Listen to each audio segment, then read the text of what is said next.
a beautiful redo of this garden. The flowers are lovely, and I wish the original students who conceived of this idea could be here. We do have some former IUK students in the mix here, and I know that they are proud of what their classmates and their colleagues have done.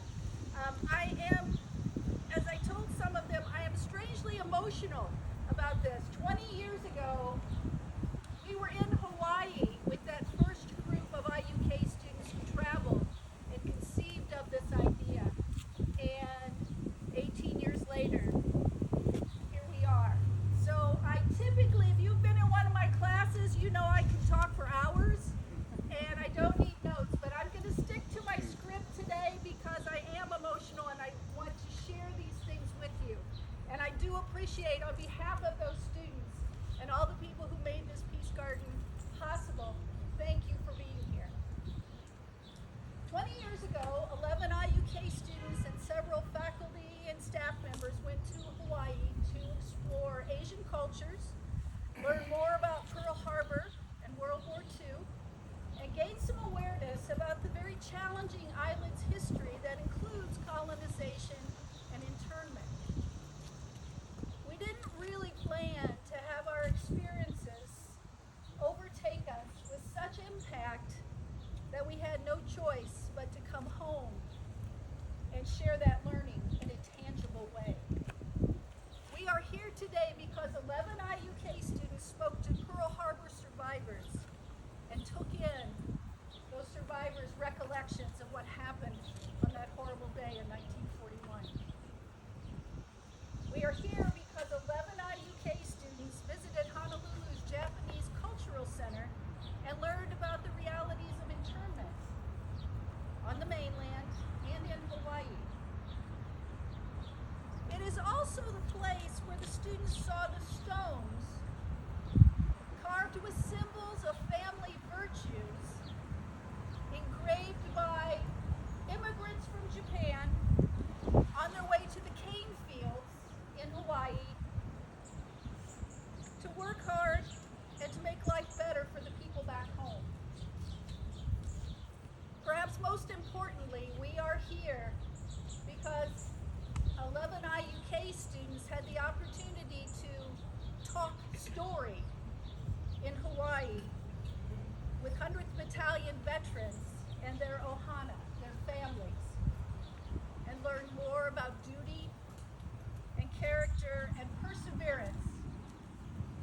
That's my virtue pillar right there, perseverance, than a lifetime of schooling can offer.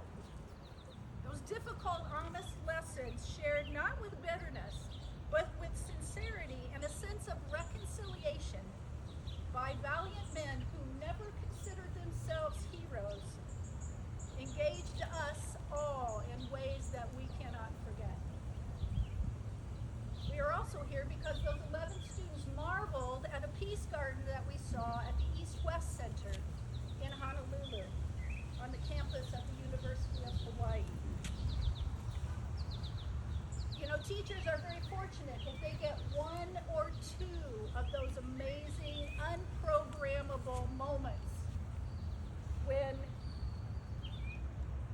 in their career they see students who glean these important lessons, and those experiences fit so perfectly that the way forward is obvious. From that point, having a peace garden on our campus became their focus. It became our focus. We made designing the peace garden a final exam. And the benefit was it was an exam I didn't have to grade. The students challenged me as well. If they did a great job on designing the garden, could we make this a reality? 2 years later, 18 years ago to this month, with a lot of help from the Kokomo Parks Department, John Martino, campus administrators, faculty, and staff, one very devoted and dedicated husband,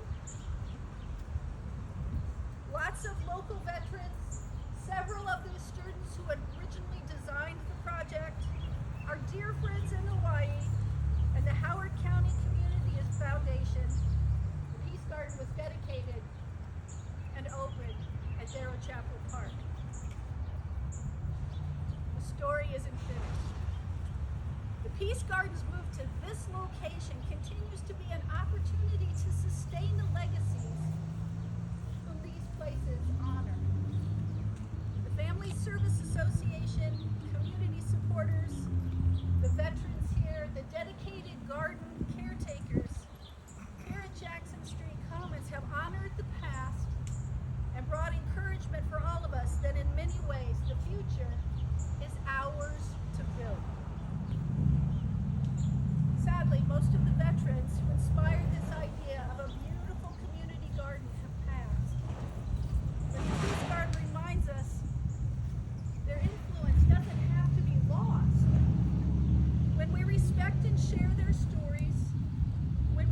could join us for a ribbon cutting. Our photographer here is going to give us